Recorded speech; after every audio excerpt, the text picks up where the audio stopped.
Alors, bonjour mes chers amis et bienvenue dans cette nouvelle vidéo.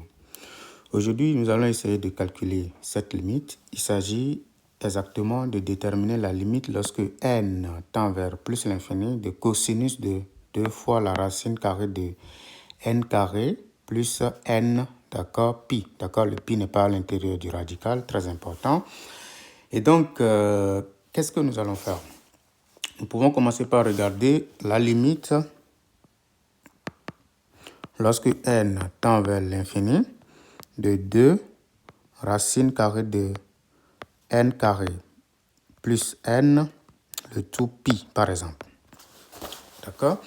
Et donc, ceci tend naturellement vers l'infini, plus l'infini, et donc fois pi, ça donne toujours plus l'infini.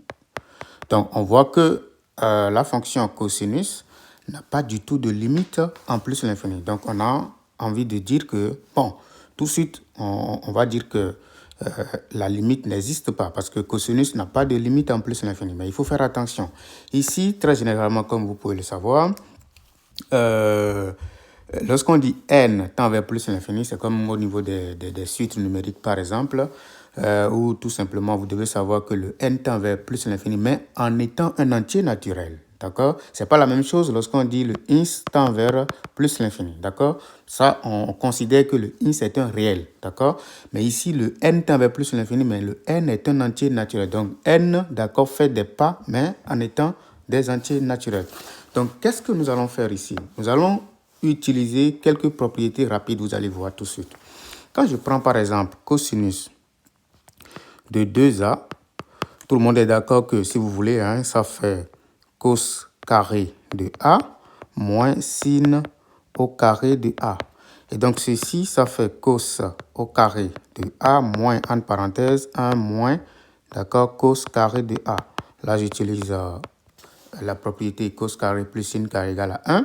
Donc, par la suite, je développe, ça fait cos carré de a moins 1 plus cos au carré de a. Et donc, ici, on obtient 2 fois cosinus carré de a moins 1, d'accord? Ceux qui maîtrisent cette formule-là peuvent l'écrire directement, sans souci. OK. Maintenant, la deuxième chose, ça veut dire quoi tout de suite? Ça veut dire que l'expression qu'on nous donne au tout début, là, c'est-à-dire 2 racine carrée de n carré plus n pi, ça devient quoi? Ça devient exactement 2 cosinus au carré, d'accord, de tout ça. Donc, le a ici, ça va être tout ceci. Donc, de la racine carrée de n au carré plus n, le tout multiplié par pi, moins 1, d'accord? Je vais essayer de réduire un peu mon écriture pour pouvoir l'écrire moins 1, d'accord? Donc, racine au carré de n carré plus n pi, voilà, moins 1. Donc, je viens d'appliquer tout de suite cette formule-là. Donc, on continue. Qu'est-ce que nous allons faire maintenant? Nous allons nous attaquer à ceci.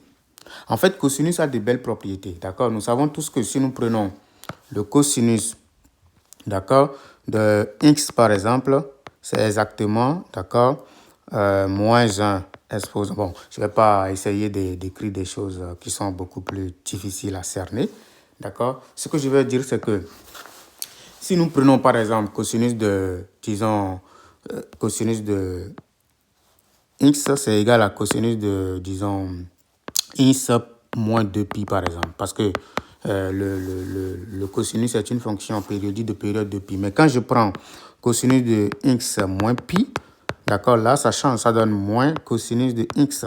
Du coup, on peut dire que pour tout entier, le cosinus de x en réalité, ce n'est rien d'autre que cosinus de x moins n pi, d'accord, en multipliant ceci par moins 1 exposant n.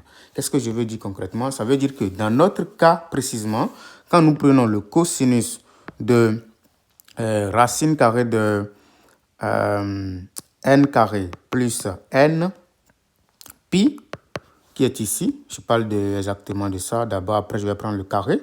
Donc, ceci, en réalité, ce n'est rien d'autre que moins 1 exposant n multiplié par le cosinus de la racine carrée de n carré plus n pi moins n pi.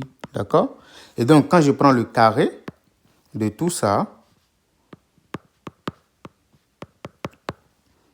ça me donne quoi? Le carré, d'accord? Quand vous prenez le carré de ceci, ça vous donne 1. Et donc, ça nous donne le cosinus carré de la racine carrée de n carré plus n fois pi moins n pi. Vous voyez? Maintenant, quand j'essaie de calculer tout ça, j'obtiens quoi? J'obtiens cosinus au carré de, ça fait pi multiplié par la racine carrée de n carré plus n moins n.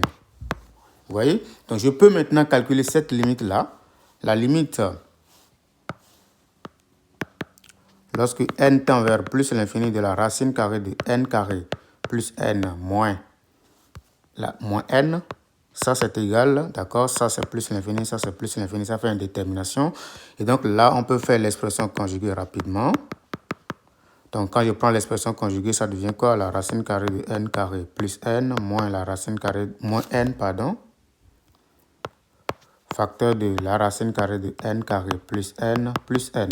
Tout ceci sur la racine carrée de n carré plus n tout simplement. Donc quand on utilise l'identité remarquable ici, on obtient la limite lorsque n tend vers plus l'infini de n carré plus n moins n carré, le tout sur la racine carrée de n carré plus n tout simplement.